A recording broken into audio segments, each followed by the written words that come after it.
Salut les Frenchies, bienvenue pour cette nouvelle anecdote du jeudi, en nocturne mais toujours en partenariat avec Rescue18, votre web média français sur tout ce qui concerne le monde des pompiers.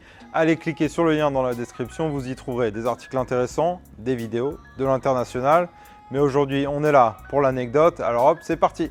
Alors comme je vous l'avais indiqué dans une anecdote précédente, mon anglais en France était vraiment très correct au lycée, enfin d'après moi. Mais quand je suis venu ici, c'était bof bof. J'allais en cours pour apprendre l'anglais donc à l'université. Mais ce qui m'a vraiment appris l'anglais, c'est de rentrer dans les pompiers. Mais les débuts ont été un peu chaotiques. Et bien entendu, mes collègues ne manquaient jamais une occasion d'exploiter les failles de mon anglais un peu déficient. Et le plus bel exemple de ça, c'est quand les départs tombaient.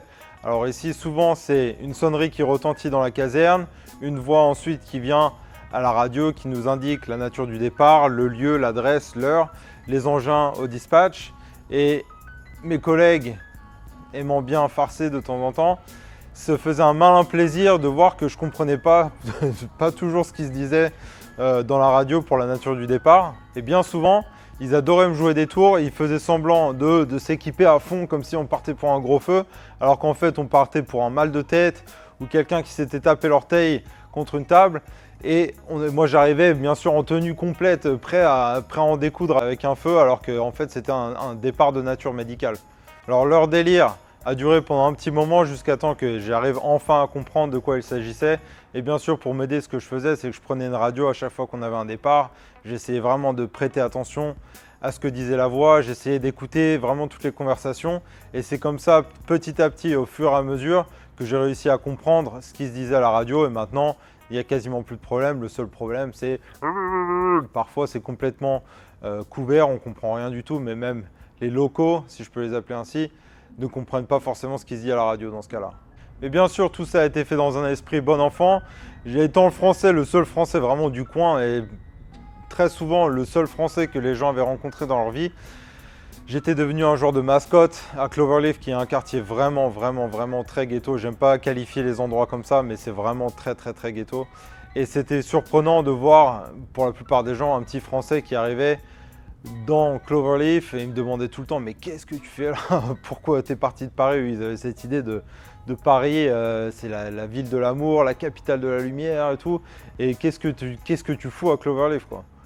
Mais bon, malgré la réputation très malfamée de Cloverleaf pour son trafic de drogue, sa prostitution, la violence par arme à feu, ça ne m'a jamais empêché d'apprendre énormément de choses, d'acquérir une expérience vraiment unique et hors du commun, et par la même occasion de vraiment beaucoup m'éclater avec mes collègues.